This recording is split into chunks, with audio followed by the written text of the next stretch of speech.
Hey folks, in this video I will guide you through how to nest Gmail label under another label. So in here I have one Gmail label.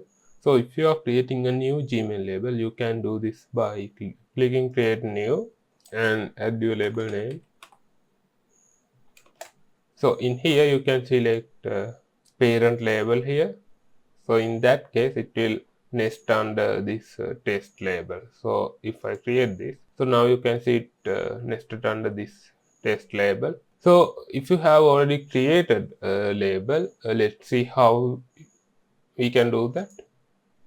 I'm going to create a new label.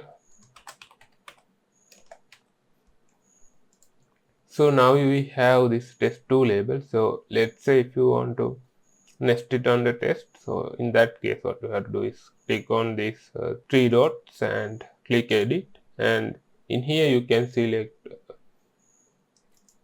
parent label. So I select this one, or you can select test1 as well if you want to nest it under test1 label. So for now I select test and click save. So now you can see it nested under this test label. So if you find this video helpful, make sure to like the video and subscribe the channel. If you have any question, feel free to comment. I will get back to you.